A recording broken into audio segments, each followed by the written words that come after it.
Okay, Wild Thing. Intro, chorus, and verse. We're going to start with those three examples. So first, the intro. 3, 4. Okay, now the chorus. Wild Thing. You make my heart sing. You make everything groovy. Wild Thing. Okay. Verse. I think I love you, but I want to know for sure. Come on, hold me tight. I love you, 3, 4. And then you'd be back into the chorus. Alright? So the main thing is there's all kind of space in between the verse sections, and there's no guidance from the drums. That's a pretty cool exercise. It's a good exercise to work on your mental metronome, that you should be able to keep a beat. If your drummer is taking a break, that shouldn't affect you. You should be able to keep that steady beat in your head. There are a lot of examples. That's a really good example, but if you set a metronome, just as a, I don't know if you want to play around at home with a digital metronome. If you set a metronome to that song, to exactly the way the drum's beating, you'll notice that the band is it may not be perfect, but the band is pretty much staying on the beat. Pretty much, it sounds loose. It sounds, and there's only one guitar player, so there's not a lot of room for people to like come in at off times, because there's only one guy coming in to play and set up the drum. There's only two guys, the drums and the guitar, but they land right on they know right where to start.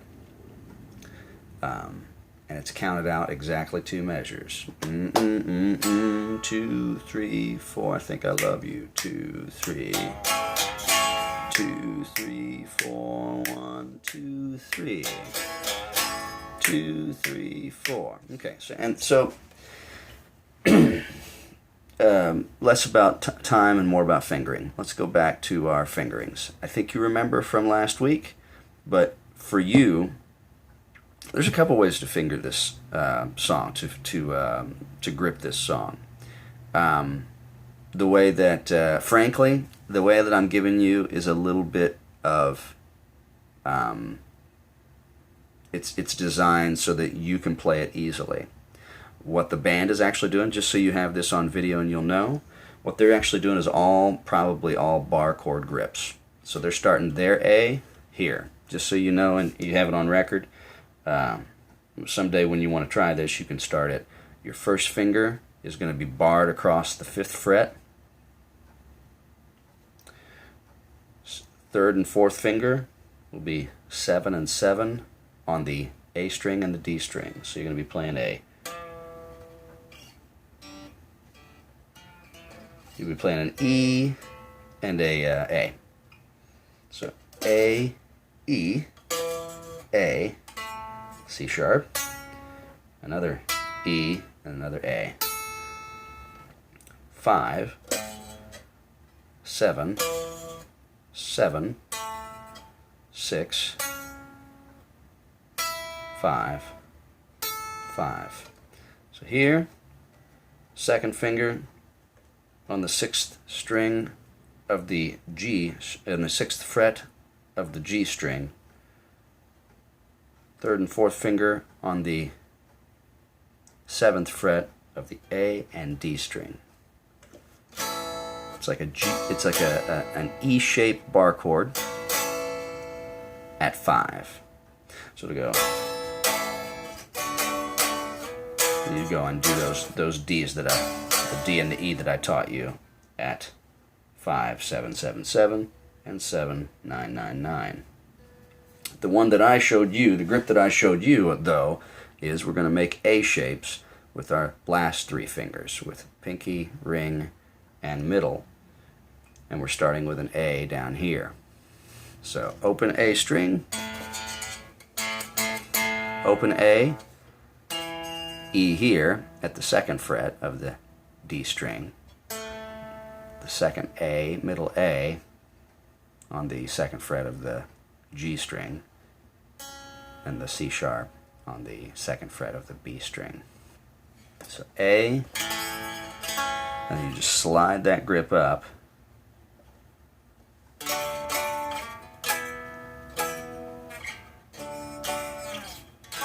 So that's your grip that we learned. What I'd like to lean you toward for me is an easier grip. For you, it's going to be something that will make it easier in the future. It's just it's hard for you right now. I'd like to lean you toward learning how to fret 3, fret 1. What am I trying to say? I'd like to teach you to use one finger to fret multiple strings in a bar or across strings. What I do is I use my first finger for the A, and I just lay it across the 2nd fret really tight across all 3 strings. So you got your A. And then D, I use my 1st and 3rd fingers. First on the 5th fret of the A string for the D, and then for the rest of those at 7, 7, and 7, I lay my 3rd finger across those.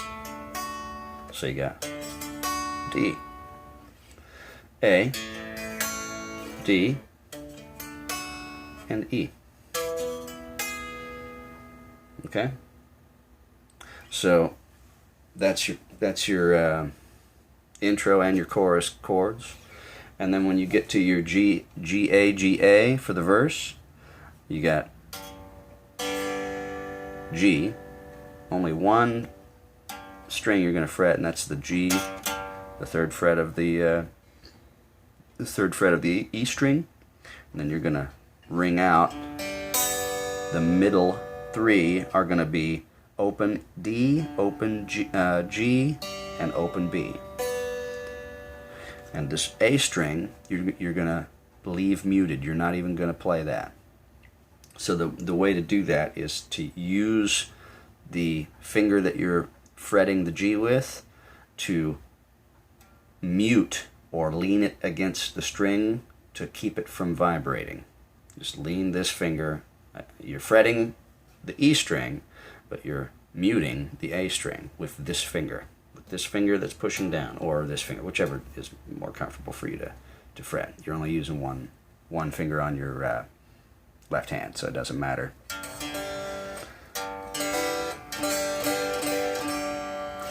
Now, one thing that'll help you in the muting is that really to get a cool rock sound, you'll bend that G toward the A string anyway.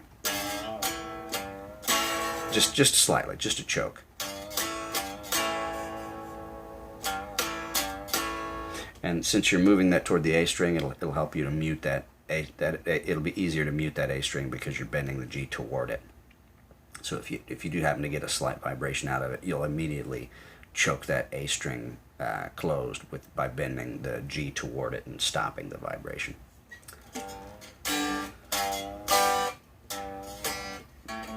You can't even hear that A. And the A's coming anyway, so if it does happen to vibrate, you're just there earlier.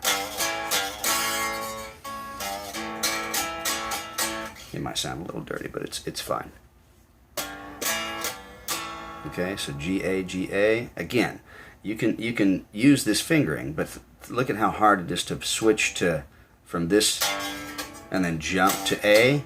Boy, if you just use your 2nd finger for the bend and have your 1st finger there with the grip, and you don't even need to remove the grip. Just keep your grip there for the A. Just open, close, open, close. With one finger.